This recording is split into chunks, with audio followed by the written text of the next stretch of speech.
Fu Wei-tse. Vous me demandez si vous serez l'un des personnages de mon livre, et je vous réponds d'emblée que oui.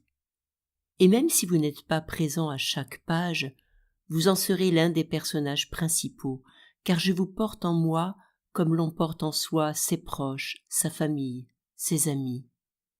Vous êtes mon père d'ici, mon maître, et je veux marcher dans vos traces comme un petit enfant marche dans les traces que son père a laissées dans la neige.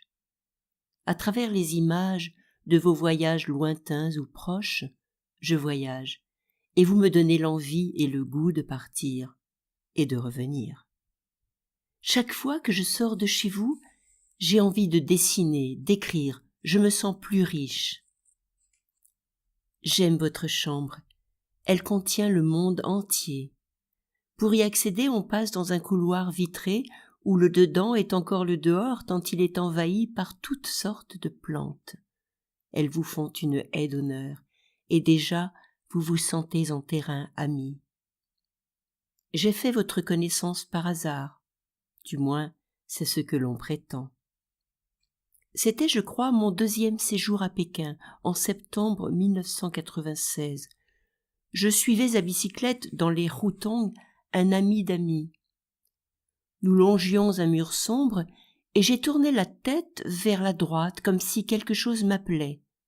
Là, j'ai vu, assise dans la lumière dorée et parmi les fleurs d'un petit jardin, une femme aux cheveux gris qui tournait le dos à la rue et, en face d'elle, sur un petit tabouret, une fillette.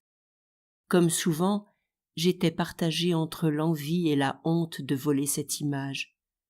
Sentant ma présence, la femme au visage doux s'est retournée et m'a fait comprendre que je pouvais prendre la photo, puis m'a invitée à entrer dans la cour fleurie. J'ai posé ma bicyclette le long du mur et ai gravi les 3 marches. Mon ami, lui, avait déjà tourné au coin de la ruelle et, ne me voyant plus, est revenu. Il a vu mon vélo contre le mur, il est entré à son tour. C'est à ce moment que vous êtes sorti, car votre femme vous avait appelé. Votre regard a rencontré celui de Ping Ping et tous deux vous vous êtes exclamés. « On se connaît !» Vous ne vous étiez jamais parlé, mais du temps où vous étiez encore en poste à l'Institut des langues étrangères et où Ping Ping y était un jeune professeur débutant, vous vous étiez croisés. Vous nous avez invités à entrer dans votre chambre, que vous appelez aussi votre bureau. Pénétrer en ce lieu, c'est déjà un voyage de l'intérieur autant que de l'extérieur. Un pan de mur entier est réservé à la musique, et le reste n'est que livres, albums de photos et de pièces de collection, car vous êtes mélomane, voyageur, photographe et numismate. Et linguiste. Professeur d'anglais et d'allemand en retraite, vous traduisez Thomas Mann, Samuel Beckett, George Orwell et Somerset Maugham, entre autres. J'ai vu vos photos d'Inde. Je veux aller en Inde. J'ai vu vos images du Jiangxi. J'y suis allé. Et vos amis sont devenus mes amis. Transmettiez-vous à vos étudiants ce même appétit de lire, de voyager, d'apprendre ?